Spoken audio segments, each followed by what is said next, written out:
Yo, what's going on, Dragon Ballers? Welcome back to another deck profile. Obviously, this is not a Dragon Ball Super deck profile, as you can see with the non-Dragon Ball card here, but I do want to share with you guys my green kid build in today's video. I think a lot of you guys out there are probably at least trying out the One Piece card game, myself and my team included. For us, the way it kind of worked out was, now that we're back from Nationals, we're kind of in the Dragon Ball Super off-season, at least for the rest of 2022. I think in the new year, like probably January, we'll start getting ready for the Battle Hour coming in March, because a lot of us want to compete in the LCQ to try to make it to Worlds. But in the meantime, playing a little bit of One Piece, it's pretty fun, just to get away from Dragon Ball for a little bit. And honestly, I think playing this and then getting back into Dragon Ball in January is probably going to be really refreshing and kind of reset our gauges a little bit. So I'm pretty excited about that. But in the meantime, we've been playing some One Piece. I've been playing a lot of Kid. We're all kind of playing different decks on the team, and maybe I'll get some more profiles. If you guys want to see more, let me know down in the comments. But yeah, this is my kid list that I've been working on. There's at least one or two cards in here that I haven't seen in successful Eastern builds, and that's going to be a whole really interesting dynamic about this game, right? This is unlike Dragon Ball, where the game started out on the Eastern side of the world, and they have an established meta for set 1. We are just now getting into set 1 as they're getting into, or they're in the middle of set 2 meta, I believe. So it's going to be interesting to see if things stay the same here, or if the meta is radically different here. There's some cards in this deck, again, that I like a lot that I didn't see in Eastern builds, so we'll see if they end up actually working out. Even though I'm playing One Piece casually, I'm still going to build decks, to be as strong as they can be, at least in my opinion, with the cards I like. But we'll get into this. If you guys are new here, though, make sure to subscribe, hit that bell so you don't miss a video. We'll get started. I do want to apologize in advance. I'm probably going to call counter combo a lot, because in this game, counter works a lot like combo works in Dragon Ball Super, so I want to apologize for that in advance. But also, I am going to try to explain things in Dragon Ball Super terms that I know my Dragon Ball fans will understand. But yeah, there's one thing I want to get out of the way. But we have the kid leader to start off with. This guy is so versatile. He might just have the best leader effect in the game, like just standalone as a leader in a vacuum.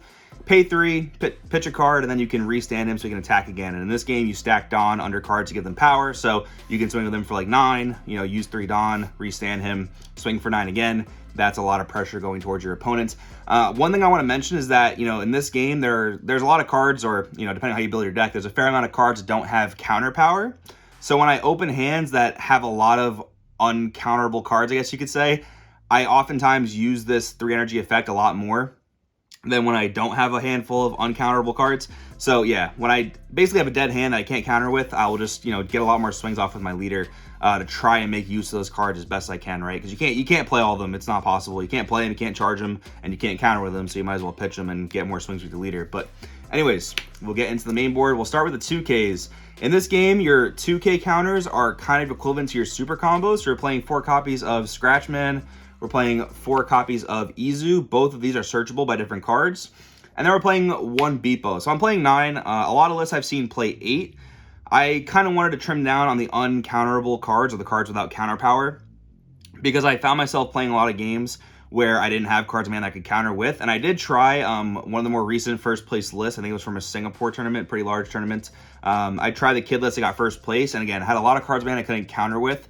So I wanted to trim down on some of those, so I included the 9th 2K here. And this helps you just feel real safe. Again, a lot of them are searchable, but having 9 just feels very, very safe.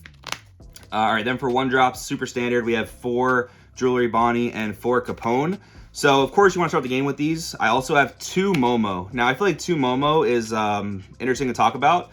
The more I play Momo, the more I whiff on it and get kind of frustrated. There is a fair amount of Wano cards in the deck, but I don't know. With 10 1-drops, my odds of opening a 1-drop or more than 1 1-drop is 68%, I believe it was. So I felt pretty comfortable with that number, especially when you include the fact there's a mulligan in this game. And in this game, you have to mulligan all or none. That's kind of just how it works. But yeah, with 10 1-drops, I feel comfortable. I don't always want a Momo because, again, there are certain times in the game, especially late game, where you'll whiff on it. But this feels like a good number. Obviously, I'd rather start the game with Jewelry Bonnie. But yeah, a lot of times you'll play Bonnie on 1, and you won't even use it till turn 5, but it kind of depends on matchup. But yeah, still good 1-drop lineup for me. I could definitely see wanting to play 3 Momo, though. I've seen lists that play 1 Momo, though, so I don't know. Seems fine. Then we have 4 copies of the Cat Viper, one of our searchable cards off Momo. We're going to go through the rest of this list kind of just by curve. So these are our 2-drops. But yeah, this is great for resting blockers, either swinging around them or just swinging into them early game. This is also a great answer to Nico Robin, one of the best cards in red. So, of course, you want to have your 4 copies. And then we have 4 Killer. I love this card. being an offensive card that also gives you a draw is really, really nice. It essentially costs 3, I guess, because you have to attach a Dawn to it, but a lot of times you'll play it on 2 and then, you know, advance to the next turn, play a 2-drop, put a Dawn under this, or do whatever you have to do to make sure you make them live. And you have to wait till have 3 cards in play, so it might be a little bit later in the game. But this is also a really good card to play with our boss monster, which we'll see later on in the profile. But yeah, blocker in this game for, you know, my Dragon Ball Super fans out there, these are essentially our negates. There are no true hard negate attacks in this game. There's extra cards, or the equivalent of extra cards, that sort of serve as negates, but not really. They're more just like bigger combo power. So yeah, blockers in this game are much more important than they were in Dragon Ball early on, especially because there's not as much removal early on in One Piece, like in the early turns. I mean, once you play against like Kaido and Blue and go into the late game, you do run into a lot more removal, but these are, you know, way low cost guys, so you're gonna play them early and probably get usage out of them much earlier if you can help it. All right, we'll go into the 3-drops. So here's a card that I haven't seen in many other lists that me and my teammates honestly love, and that's Raizo. So basically, when he attacks once per turn, if you have 2 or more arrested cards, draw 1. He adds more draw power to the deck. You play him on 3, and maybe you played a Jewelry Bonnie on 1. Let me find Jewelry Bonnie real quick. So let's say you go first, right? Play Jewelry Bonnie on 1, and then on your next turn you have 3 Dawns, so you can play Raizo. And then going into your next turn, because of this game having Summoning Sickness, you can activate Bonnie, do your search, swing with Raizo, get a draw, play whatever, you know, 4-drop you want to play or 3-drop you want to play after that. But yeah, Raizo, I do really like him. Again, I don't see him in a lot of successful Eastern builds, but yeah, I don't know. We've liked him quite a bit. There's a lot of ways you can get him into play by cheating him in, so that also adds another good layer to him. Then we have 3 Okiku. This is a card that I really want to play 4 of because, again, it answers Nico Robin. It answers Queen Blocker. Like, it's just really good at pushing through your opponent's board. But being uncomboable makes it really hard to play too many of them. And again, like I was saying, I was having a big problem with having too many cards in my hand that had no counter power. I thought that was a big problem, so we cut it down to 3. We do have a fair amount of 3-drops though, so I figured it was kind of okay, hopefully. All right, next we'll go to 5-drops. So we have 3 copies of Basil Hawkins. I feel like this is pretty standard. This guy is super strong. He essentially helps you clear boards because when he attacks a character, he restands. Also, like if you're attacking your opponent's life with this and they have blockers, it doesn't really make sense for them to block because this will just be able to attack again. So it nullifies blockers, helps clear board. I will say in the purple matchup, this card's weird because, again, like they play Queen, they play other blockers, and this is really great against those. But if you don't play this like exactly on 5, they can kill it with like 9-drop or 10-drop Kaido. So you want to be a little bit careful about that. But yeah, playing this on 5 is really good, and then in other matchups like playing it on 7, Dawn is perfectly fine. All right, then we have 3 copies of Law. So again, like that first place Singapore list I was looking at, played 4 of this. I feel like that was a bit too much, again, for a card that can't be countered with. But it does open up some really insane plays. So again, like same thing with Jewelry Bonnie and Momo as well. Like they tap themselves to look at the top 5 and search.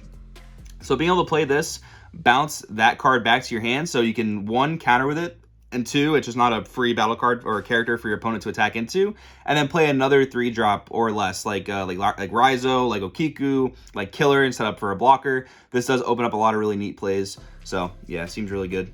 I've liked it a lot in making combos and stuff. And then 3 X-Drake. I've seen some lists play 0. I think this card's really good. I mean, maybe you don't absolutely need it, but it does just make, you know, the lower to the ground matchups like red, even some other green matchups, it makes them feel a lot more manageable because you're just getting that thing off the board and then setting up a 6k body. I will say, coming from Dragon Ball, this game is a lot more difficult to play just because of the Summoning Sickness thing. I know a lot of other games have Summoning Sickness, but me coming from Yu-Gi-Oh! And from Dragon Ball, that's a very new thing for me. But yeah, establishing the bodies makes a lot of sense, and in this game, it seems like a lot of times whoever can fight for board control successfully wins. So again, having the removal, having the 6k body does feel pretty good. And that puts us at, I think it's 9 5-drops, so that feels pretty good, especially considering 5 is kind of like a turn 3, sort of. And then for our bombs, we have 4 copies of the 7-drop Kid Blocker. This card's incredible. Blocks for a really big number. You can attack with it and then block with it after the Summoning Sickness is passed.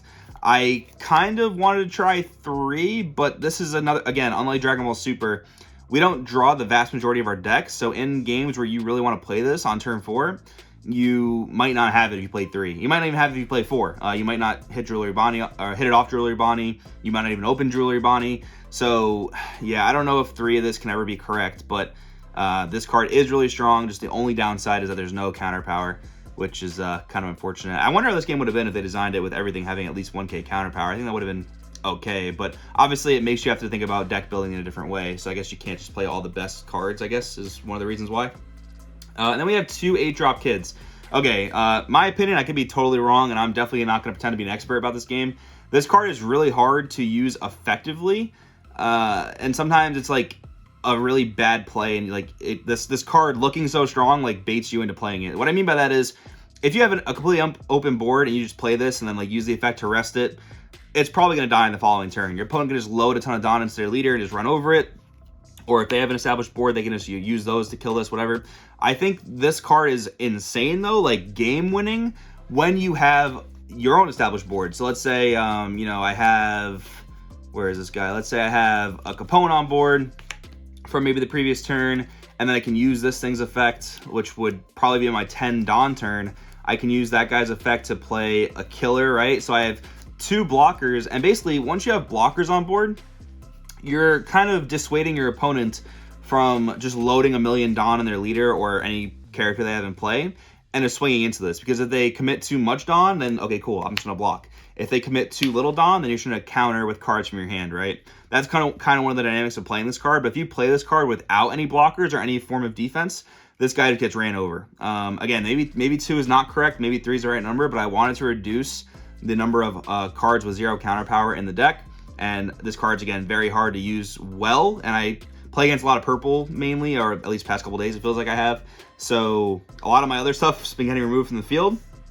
And this guy's not been as effective. But again, there are the situations where this guy can just lock your opponent out of the game. So for me, 2 feels correct. But again, I'm not going to pretend to be an expert at this game. I might be playing terrible ratios. Maybe I'll learn more in time. And the last 2 cards in the deck, 2 Paradise Waterfall. Was playing 3 for a while. But yeah, I hate opening this card early. It's just not very good if you don't have a blocker in play. But it does set up some shenanigans with 7-drop Law, with Kid, and 5-drop Law. So basically, these both being high power blockers, you can you know, block a 6k or even a 7k, and then Paradise, restand it, and then bam, you can block something else coming you know, shortly after that. And that's what felt pretty good about this stuff, and the ratios make sense. But again, like a 2-of in this game, like a Dragon Ball Super, you can almost guarantee you'll see at least 1 copy of a 2-of most games. But in this game, you might not see a 2-of the entire game, which is pretty rough. And that's definitely a big difference coming from Dragon Ball that I've noticed. But yeah, overall, that's the profile. Just things I've noticed in this game compared to Dragon Ball. Again, the lack of draw power makes deck building a lot different. Like, even if it is like a high cost card or a card that doesn't have a lot of counter power, you do have to play, like, it feels like 3 minimum if you want to see at least once per game, because you're not turboing through your deck as much as Dragon Ball. And it's cool in a way because it makes every game a little different, where you kind of just have to play with the cards you do have, and you can't really count on seeing cards you don't have. Where in Dragon Ball, you can count on seeing most of your deck, and that makes the strategy feel really good. This is a bit different, where every game is going to be a bit different depending on what you draw. But in one hand, that's also sort of a negative, because for, I guess, like, the uber tiers of competitive players, it feels a bit inconsistent. But overall, it's been fun. Again, just jamming casual games. I don't know if I'll go competitive with this, especially because once the Dragon Ball Super Digital client comes out, probably going to dedicate the majority of my time to that for a while. But anyways, wanted to show you guys this. If you have any, you know, opinions, comments, questions, drop them in the comments. Again, I'm totally open to taking criticism on this deck, because I'm no expert. I'm still kind of a one-piece newbie. But let me know. Thanks for watching, guys. I'll see you in the next one.